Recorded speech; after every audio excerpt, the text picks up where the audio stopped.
Assalamualaikum warahmatullahi wabarakatuh. Perkenalkan, kami dari kelompok 3 akan menjelaskan tentang pelanggaran hak cipta, penyelesaian sengketa hak cipta, dan pelanggaran hak cipta di Indonesia. Mengenai pelanggaran hak cipta sendiri diatur dalam pasal 2 ayat 1 Undang-Undang Nomor 19 Tahun 2002. Yang dimaksud dengan hak cipta adalah hak eksklusif bagi pencipta untuk mengumumkan atau memperbanyak ciptaannya atau memberikan izin untuk dengan tidak mengurangi pembatasan menurut perundang-undangan yang berlaku. Kemudian kegiatan bisa dikatakan sebagai pelanggaran hak cipta bila mana kegiatan tersebut 1. Mengutip sebagian atau seluruh ciptaan orang lain yang kemudian digunakan ke dalam ciptaannya tanpa mencantumkan sumber. Yang kedua, mengambil ciptaan orang lain untuk diperbanyak tanpa mengubah isi dan digunakan untuk kepentingan komersial. Dan yang ketiga, peniadaan nama pencipta pada ciptaannya.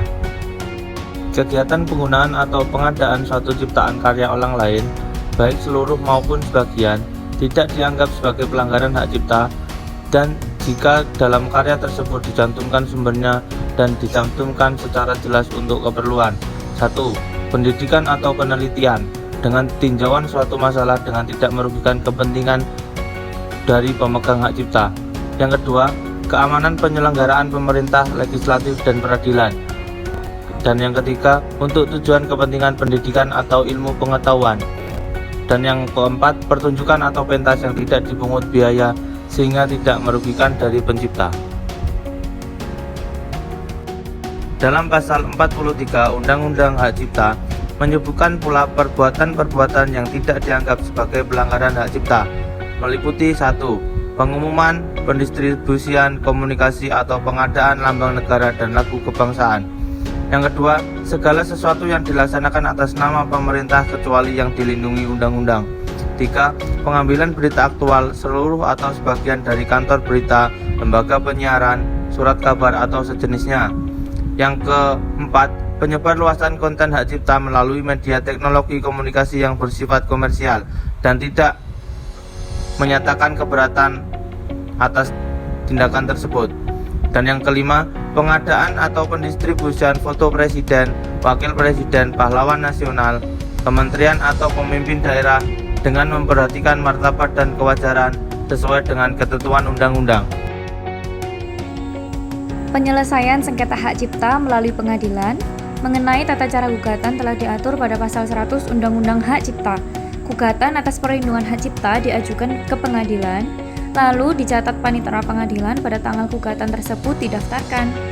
Panitera memberikan tanda terima yang telah ditandatangani, lalu menyampaikan permohonan gugatan kepada ketua pengadilan.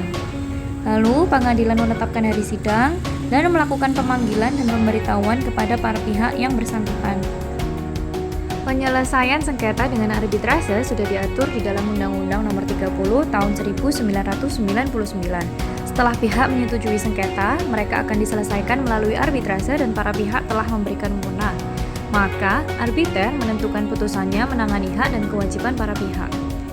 Persetujuan oleh kedua belah pihak yang dimuat dalam suatu dokumen yang telah ditandatangani. Dalam hal disepakati, penyelesaian sengketa melalui arbitrase sudah terjadi pertukaran surat yang telah ditandatangani. Permasalahan hak cipta di Indonesia. Faktor utama yang menjadi hambatan dalam menjalankan perlindungan hak cipta di Indonesia termasuk di dalamnya penanggulangan atas banyaknya pelanggaran-pelanggaran hak cipta didasari oleh dua faktor utama, yakni ekonomi. Anggapan bahwa barang atau ciptaan tiruan berfungsi sama dengan harga relatif terjangkau. Dan yang kedua, kesadaran masyarakat yang relatif rendah dalam memahami pentingnya mematuhi aturan-aturan tentang hak cipta dan menghargai karya cipta yang legal. Beberapa kendala dari hak cipta di Indonesia dapat dijabarkan melalui beberapa poin berikut ini. Yang pertama, ada pandangan tokoh pemikir Islam terhadap hak cipta, lalu pandangan masyarakat tentang hak cipta. Yang ketiga, minimnya sosialisasi undang-undang hak cipta. Yang keempat, pembeli atau penikmat dari barang atau ciptaan yang tidak original tidak pernah diperkarakan. Dan yang terakhir adalah kesadaran masyarakat tentang hukum yang ada di Indonesia. Itu tadi yang dapat kami sampaikan. Semoga bermanfaat untuk kita semua. Terima kasih. Assalamualaikum warahmatullahi wabarakatuh.